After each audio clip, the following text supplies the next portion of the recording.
साथियों, यह रिसर्च की पार्ट 17 वीडियो है। इसमें भी 15 क्वेश्चन को कवर करूंगा। इसी तरह मैं कंटिन्यू कर रहा हूं वीडियो को, तो आप लोग वीडियो को अच्छे से देखिए। क्वेश्चन नंबर 16 से स्टार्ट करता हूं कि the variable which are capable of taking an ordered set of values with an certain range is called. कहा है क्वेश्चन कहा है कि ऐसा वेरिएबल कौन सा वेरिएबल है जो एक आर्डर और एक वैल्यू एक रेंज रखता है, एक सेट वैल्यू रखता है, एक आर्डर रखता है, एक रेंज रखता है। तो इसमें 4 ऑप्शन दिए हैं, लेकिन जब ऑर्डर की बात करता है तो इंटरवल वेरिएबल होना चाहिए, लेकिन इसमें ऑप्शन इंटरवल वेरिएबल का नहीं है। तो ऑप्शन नंबर ए सही है, यानी कि कंटिन्यूअस वेरिएबल। कंटिन्यूअस वेरिएबल एक ऐसा वेरिएबल है जो एक ऑर्डर रखता है, एक क्रम रखता है, एक वैल्यूज रखता है, रेंज रखता है। जैसे मान लीजिए 2.5 से 2.5 से 3 यानी कि 3। तो इस तरह ये सीक्वेंस रखता है, ऑर्डर रखता है, तो इसको बोलते हैं continuous variable. Option number A सही है। नेक्स्ट क्वेश्चन 17 है कि the number of independent pieces माने टुकड़े, स्वतंत्र टुकड़ों। The number of independent pieces of data या scores that are use to estimate a parameter is called. कहा गया है कि जब स्वतंत्र वेरिएबल्स को, स्वतंत्र डाटा को हम कई टुकड़ों में करके और एक पैरामीटर के रूप में प्रयोग करते हैं तो उसको क्या बोलते हैं। ऑप्शन नंबर ए है, ऑप्शन नंबर 2 है degree of freedom. Degree of freedom क्या होता है कि जब हम स्वतंत्र डाटा को, स्कोर को टुकड़ों में, एस्टिमेटेड टुकड़ों में एक पैरामीटर के रूप में प्रयोग करते हैं, यूज करते हैं, तो उसको बोलते हैं degree of freedom. Question number 2, option number 2 सही है। क्वेश्चन नंबर 18 है कि a variable which need to be held constant. ये वेरिएबल, ये मेन चीज़ है, held constant. A variable which need to be held constant so that is its effect is same for all condition is called. कहा कि ऐसा variable, कौन सा variable है जिसको कांस्टेंट रखने की ज़रूरत है, यानी कि उसमें कोई चेंजिंग करने की ज़रूरत नहीं है, उसे होल्ड रखने की ज़रूरत है किसी भी परिस्थिति में, और इसका इफेक्ट दूसरों पे, सेम अदर पे पड़ता है, तो उसको कौन सा वेरिएबल बोलते हैं, कंट्रोल वेरिएबल। आप लोग को फिर से बता दें कि वह कौन सा वेरिएबल है जिसे स्वतंत्र यानी कि हेल्ड रखने, यानी कि उसको, उसमें कोई परिवर्तन करने की ज़रूरत नहीं है, उसे कंट्रोल रखने की ज़रूरत होती है, और उसका प्रभाव दूसरों पे, उसका सेम प्रभाव दूसरे कंडीशन पे पड़ता है, तो उसको बोलते हैं कंट्रोल वेरिएबल्स। तो ऑप्शन नंबर 2 सही है। नेक्स्ट क्वेश्चन है आपका 19। इफ़ द मीन, एक सवाल है ये, if the mean sum of the square within the group 12 and the mean sum of the square between group 72 is 72, then what will be the value of F. F की value क्या होगा। तो आपको 72 divided by 12 कर देंगे तो 6 आ जाएगा। तो ऑप्शन नंबर 4 सही है। ऑप्शन नंबर 4 सही है। नेक्स्ट क्वेश्चन है आपका, नेक्स्ट क्वेश्चन है कि which of the following test is a parametric test.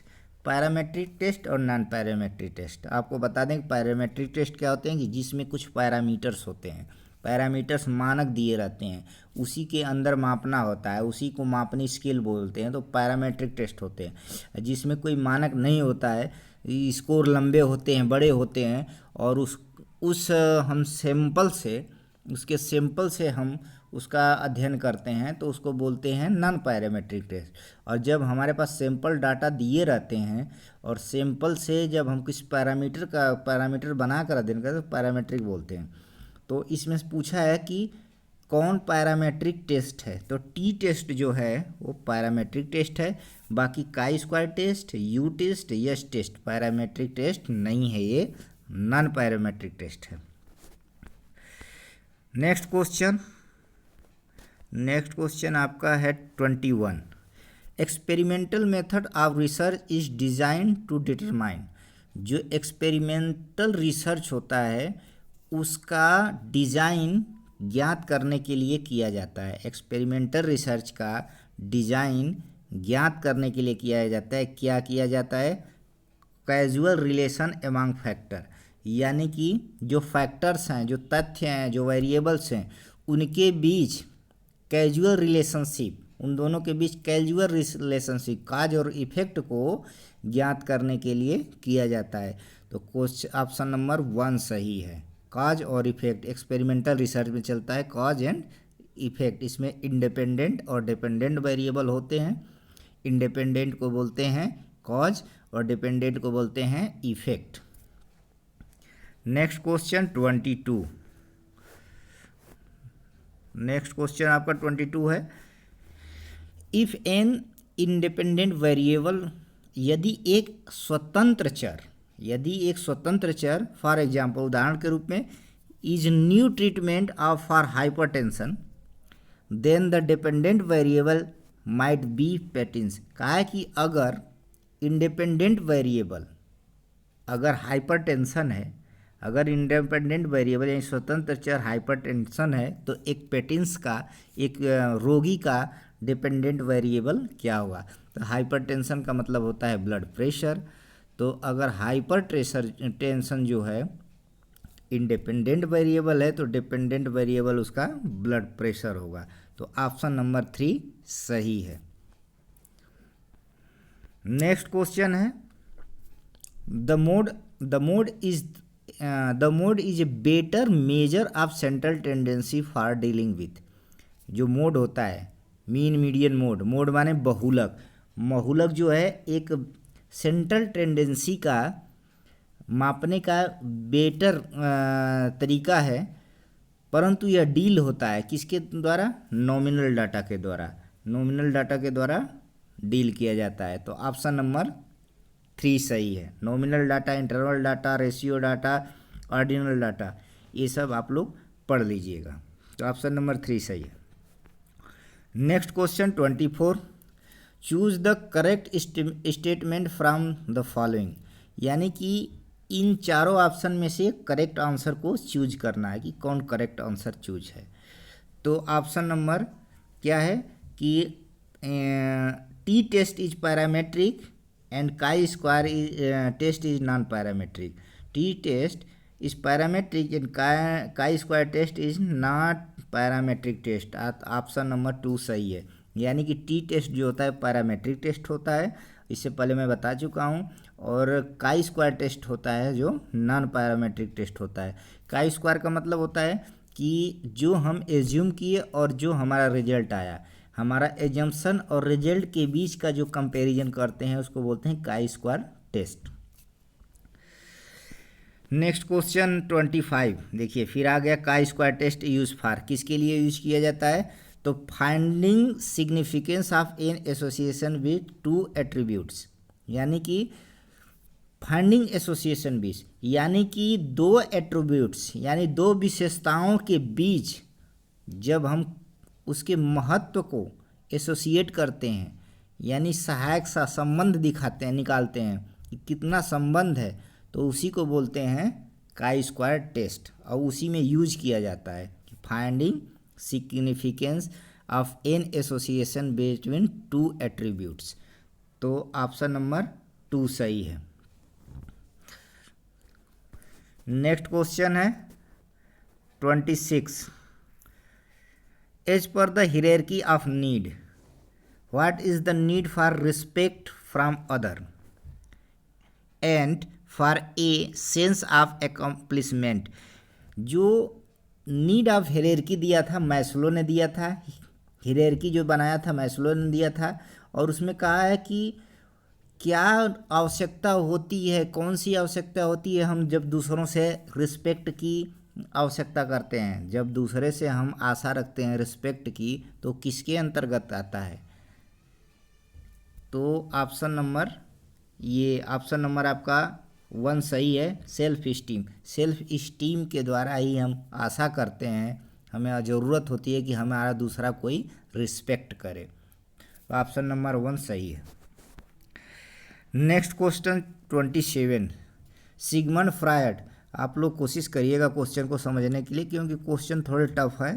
तो अगर ये कॉन्सेप्ट आप लोग को समझ में आ जाएगा तो क्वेश्चन बनना शुरू हो जाएगा।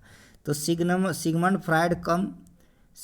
Freud came out with the notion that sexual adjustment has an impact of over development of personality. Option number 1 से ये कहा है कि जो सिगमंड फ्रायड हैं, उन्होंने बताया है कि जो मन में विचार चलते हैं सेक्सुअल से संबंधित, वह हमारे ओवरऑल पर्सनालिटी पे भी इफेक्ट डालता है।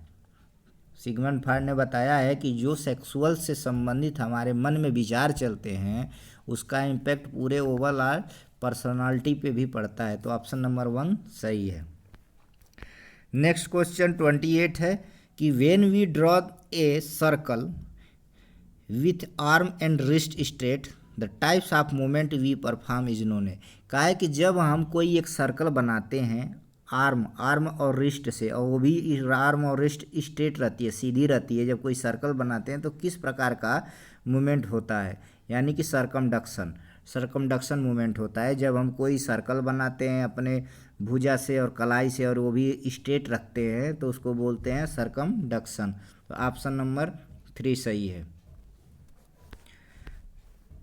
Next question 29, increase spin on A ball make it. यानी कि जब किसी बॉल में स्पिन इन होती है और स्पिन बढ़ती है, तो क्या करता है? मूव इन ए कर्व पथ। यानी कि जब बॉल में स्पिन बढ़ेगी तो वो किसी सर्कुलर कर्व पथ पे मूव करेगी, तो ऑप्शन नंबर 3 सही है। जब किसी बॉल में ज़्यादा स्पिन होगी, इंक्रीज होगी, तो वह कर्व पथ पे मूव करेगी। ऑप्शन नंबर 3 सही है।